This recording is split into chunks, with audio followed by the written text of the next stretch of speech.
Cuán firme cimiento se ha dado a la fe de Dios en su eterna palabra de amor. Con el propósito de compartir con usted las inmutables verdades de la palabra de Dios, presentamos A través de la Biblia, un estudio detallado y sistemático de toda la Biblia que le ayudará a conocer lo que Dios ha revelado para nuestro provecho espiritual. Estos estudios bíblicos fueron diseñados y elaborados por el Dr. J. Vernon McGee, versado maestro de la Biblia, quien dedicó la mayor parte de su vida a la enseñanza clara y sencilla de la palabra de Dios. Acompáñenos, pues, mientras avanzamos en nuestro recorrido a través de la Biblia. Cuán firme cimiento la palabra de Dios. Es un gozo estar nuevamente con usted, amigo oyente, para traerle otro estudio de la serie A través de la Biblia. Vamos a terminar hoy nuestro estudio del capítulo 4 de Josué. Y en nuestro programa anterior estábamos hablando de las 12 piedras que Josué colocó en el río Jordán, en el lugar donde estuvieron los pies de los sacerdotes que llevaban el arca del pacto, y de las 12 piedras que había colocado al otro lado del río Jordán. Decíamos que las 12 piedras en el río hablaban de la muerte de Cristo, y las 12 piedras en la orilla occidental del Jordán hablaban de la resurrección de Cristo. Quiere decir entonces que los hijos de Israel cruzaron el Jordán mediante la muerte y la resurrección de Cristo. Esas piedras, que podían ser vistas al otro lado del río, manifestaban el poder de Dios. Hablan de la gracia de Dios y el hecho de que hoy en día Cristo está a la diestra de Dios. Ahora, las 12 piedras en el río fueron cubiertas por agua y no podían ser vistas por el pueblo. Pero Dios las vio y hablan de la ley, la cual nosotros no podemos guardar. Cristo murió por nosotros porque somos culpables delante de Dios. Las piedras hablan de las aguas de la muerte que pasaron por encima de él. Ahora, el paso del Jordán, pues, no representa la muerte de los creyentes. Representa la muerte de Cristo, de la cual nos apropiamos y por la cual entramos en los lugares celestiales. Por último, nos llevará al cielo. Solo mediante la muerte, sepultura y resurrección de Cristo entraremos algún día en el cielo. Es pues por la fe, mediante la muerte y la resurrección de Cristo, que pasamos el Jordán y entramos en Canaán, en los lugares celestiales. Allí es donde vivimos y tomamos posesión de las bendiciones espirituales. El apóstol Pablo, en su carta a los Colosenses, capítulo 3, versículo 1, dice: Si pues habéis resucitado con Cristo, buscad las cosas de arriba donde está Cristo, sentado a la diestra de Dios. Y en su carta a los Efesios, capítulo 4, versículo 1, el apóstol Pablo dice: Yo pues, preso en el Señor, os ruego que andéis como es digno de la vocación con que fuisteis llamados. Este es un andar humilde, es un andar en la unidad del Espíritu. Cuando un hijo de Dios satisface las demandas de Dios, entonces se apropia de las grandes bendiciones espirituales. Ahora, en los versículos 19 al 22 de este capítulo 4 de Josué leemos: Y el pueblo subió del Jordán el día 10 del mes primero, y acamparon en Gilgal, al lado oriental de Jericó. Y Josué erigió en Gilgal las 12 piedras que habían traído del Jordán. Y habló a los hijos de Israel, diciendo: Cuando mañana preguntaren vuestros hijos a sus padres y dijeren: ¿Qué significan estas piedras?, declararéis a vuestros hijos diciendo: Israel pasó en seco por este Jordán. Si llevamos hasta el fin la lección espiritual de este pasaje, nuestra conclusión solo puede ser que debemos enseñar el Evangelio a nuestros hijos.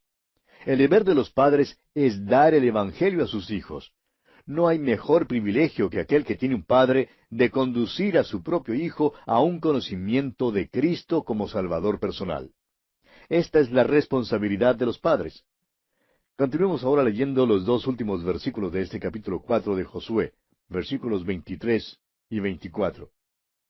Porque Jehová vuestro Dios secó las aguas del Jordán delante de vosotros, hasta que habíais pasado, a la manera que Jehová vuestro Dios lo había hecho en el mar Rojo, el cual secó delante de nosotros hasta que pasamos, para que todos los pueblos de la tierra conozcan que la mano de Jehová es poderosa, para que temáis a Jehová vuestro Dios todos los días. Lo que Dios hizo por los hijos de Israel, lo hizo para el beneficio de ellos, para el beneficio suyo y para el beneficio mío, amigo oyente. Lo hizo para que todos los hombres del mundo pudieran saber que la mano del Señor en verdad es poderosa. Este fin se realizó gráficamente tan pronto como los cananeos oyeron las noticias de que los hijos de Israel habían pasado el Jordán. Algunas de las cosas importantes que debemos recordar de este capítulo 4 de Josué son que el arca va delante y divide el río Jordán, y no la vara de Moisés. El arca va delante, llevada por los sacerdotes. Cristo va delante de nosotros por la muerte, pero va con nosotros en esta vida. El Jordán es típico de la muerte de Cristo y no de la muerte nuestra. Y bien, así concluye nuestro estudio del capítulo 4 de Josué. Llegamos ahora al capítulo 5. En este capítulo 5, los cananeos tienen miedo. Josué restaura el rito de la circuncisión. La Pascua se celebra en Gilgal. El maná cesa. Y un ángel aparece a Josué. Ahora abandonaron el rito de la circuncisión en el desierto. Dios les estaba enseñando que la vieja naturaleza no es buena y que la nueva naturaleza no tiene poder. El apóstol Pablo en su carta a los Romanos capítulo 7 versículo 18 dice, «Y yo sé que en mí, esto es, en mi carne, no mora el bien, porque el querer el bien está en mí, pero no el hacerlo». El maná cesa y los hijos de Israel comen los productos de la nueva tierra. El maná es para los bebés en Cristo, y representa los días en que Cristo estuvo en la tierra. Hoy en día, nosotros comemos el Cristo vivo. Dice el apóstol Pablo otra vez en su segunda carta a los Corintios, capítulo 5, versículos 16 y 17, de manera que nosotros de aquí en adelante a nadie conocemos según la carne, y aun si a Cristo conocimos según la carne, ya no lo conocemos así. De modo que si alguno está en Cristo, nueva criatura es. Las cosas viejas pasaron, he aquí todas son hechas nuevas. Aprendemos en este capítulo 5 de Josué, versículos 13 al 15, que Jesús es el príncipe de nuestra salvación. Dice el escritor a los Hebreos en el capítulo 2 de su carta, versículo 10, «Porque convenía a aquel por cuya causa son todas las cosas, y por quien todas las cosas subsisten, que habiendo de llevar muchos hijos a la gloria, perfeccionase por aflicciones al autor de la salvación de ellos». Y más adelante, en el capítulo 12 de esa misma carta a los Hebreos, los primeros 2 versículos dice, «Por tanto, nosotros también, teniendo en derredor nuestro tan grande nube de testigos, despojémonos de todo peso y del pecado que nos asedia, y corramos con paciencia la carrera que tenemos por delante, puesto los ojos en Jesús, el autor y consumador de la fe, el cual por el gozo puesto delante de él sufrió la cruz, menospreciando el oprobio, y se sentó a la diestra del trono de Dios». Comencemos pues nuestro estudio de este capítulo 5 de Josué, considerando el terror que desciende sobre los amorreos. Leamos el primer versículo de este capítulo 5. «Cuando todos los reyes de los amorreos que estaban al otro lado del Jordán, al occidente, y todos los reyes de los cananeos que estaban cerca del mar, oyeron cómo Jehová había secado las aguas del Jordán delante de los hijos de Israel, hasta que hubieron pasado, desfalleció su corazón, y no hubo más aliento en ellos delante de los hijos de Israel». Debido a que el río Jordán estaba en su época de inundación anual, los amorreos y los cananeos no esperaban que los israelitas lo pasaran. Creían que iban a cruzarlo después de pasar la época de inundación. Creían que tenían más tiempo para prepararse para la batalla, y por eso les cayó como un golpe duro descubrir que Dios les había ayudado a los israelitas a cruzar el Jordán. Continuemos ahora con los versículos 2 hasta el 5 de este capítulo 5 de Josué.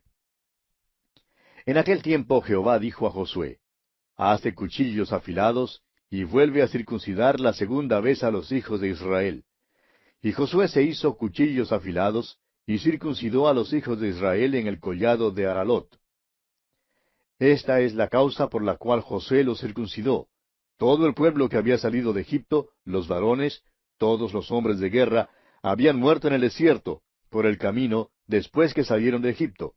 Pues todos los del pueblo que habían salido estaban circuncidados, mas todo el pueblo que había nacido en el desierto, por el camino, después que hubieron salido de Egipto, no estaba circuncidado. La nación de Israel había descuidado la observación del rito de la circuncisión, la cual era el símbolo del pacto con Abraham. Usted recordará que en el pacto que Dios hizo con Abraham, dio la tierra de Canaán a Israel. Pero ellos habían abandonado este rito durante aquellos años de vagar a través del desierto. Continuemos leyendo ahora los versículos 6 al 9. Porque los hijos de Israel anduvieron por el desierto 40 años, hasta que todos los hombres de guerra que habían salido de Egipto fueron consumidos, por cuanto no obedecieron a la voz de Jehová, por lo cual Jehová les juró que no les dejaría ver la tierra de la cual Jehová había jurado a sus padres que nos la daría, tierra que fluye leche y miel. A los hijos de ellos, que él había hecho suceder en su lugar, Josué los circuncidó, pues eran incircuncisos, porque no habían sido circuncidados por el camino. Y cuando acabaron de circuncidar a toda la gente, se quedaron en el mismo lugar en el campamento hasta que sanaron. Y Jehová dijo a Josué, Hoy he quitado de vosotros el oprobio de Egipto, por lo cual el nombre de aquel lugar fue llamado Gilgal hasta hoy. Los hijos de Israel no habían guardado el rito de la circuncisión ni en espíritu ni en realidad, la cual era señal del pacto que Dios hizo con Abraham. Los israelitas habían caminado por 40 años en el desierto, hasta cuando todos los hombres que habían salido de Egipto, los que eran hombres de guerra, habían muerto. El Señor les había dado hijos, y fue a ellos a quienes Josué circuncidó. Ahora, al suceder esto, Dios entonces quitó el oprobio de Egipto. Esta frase, el oprobio de Egipto, se refiere a la suspensión que hicieron los israelitas, o mejor, al incumplimiento por parte de los israelitas de este importantísimo rito de la circuncisión, que era precisamente la señal del pacto que Dios había hecho con Abraham. Por eso, el lugar donde Josué circuncidó a los israelitas fue llamado Gilgal, que viene del hebreo galal, que significa quitar o robar. Bien, continuemos ahora leyendo el versículo 10 de este capítulo 5 de Josué. Y los hijos de Israel acamparon en Gilgal, y celebraron la Pascua a los 14 días del mes, por la tarde, en los llanos de Jericó. Por muchos años, los hijos de Israel no se hallaban en relación con su Dios en cuanto al pacto, y por tanto no podían celebrar la Pascua. Fue en el tiempo de la lluvia cuando Israel observó el rito de la circuncisión, el cual habían descuidado, y entonces celebraron la Pascua. El oprobio de Egipto fue entonces quitado de encima de los israelitas. Dios había prometido dar a Abraham la tierra, y la promesa estaba por realizarse. Todo esto, amigo oyente, tiene un mensaje espiritual para nosotros. La vieja naturaleza no es buena. La vieja naturaleza no puede heredar ninguna bendición espiritual. La vieja naturaleza ni aun se puede gozar de las bendiciones espirituales.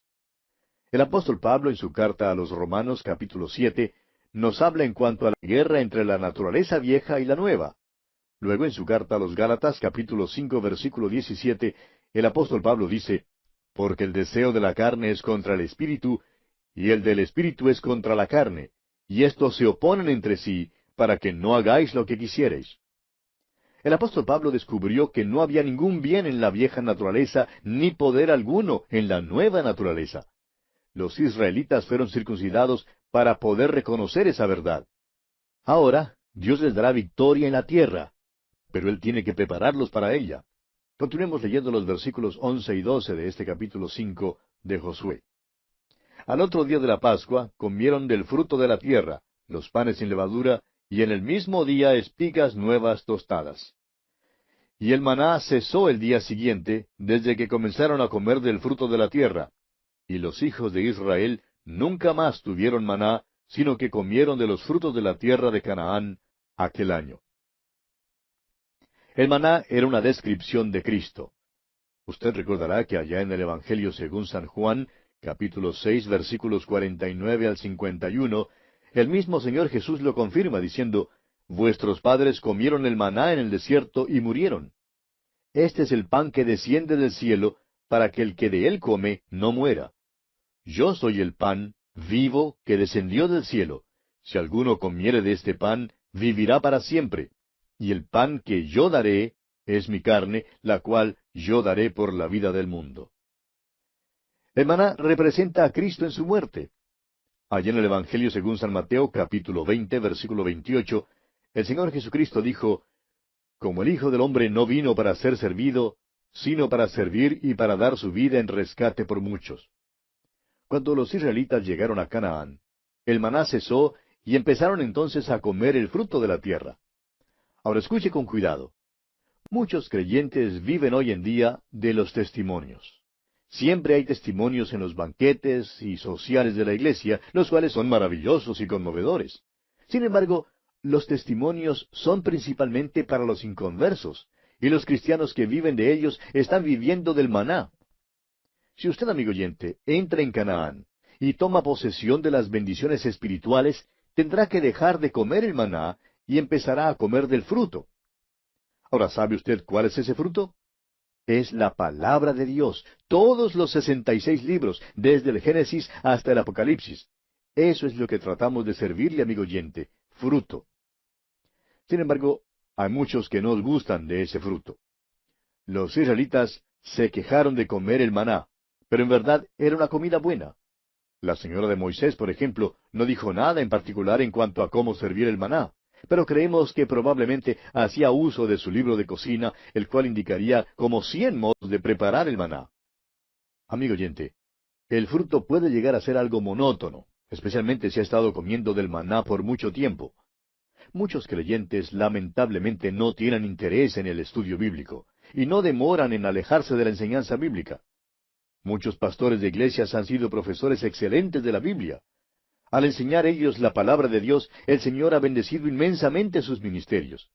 Pero estos pastores han tenido que salir y mudarse a otros lugares de servicio. Y así como sucedió cuando Moisés subió al monte, los hermanos dicen, bueno, nuestro profesor de Biblia se nos ha ido, vamos a hacer un becerro de oro. Y entonces empiezan a bailar alrededor del becerro. Comienzan a tener los banquetes, instituyen nuevos métodos y programas, y se alejan de la palabra de Dios.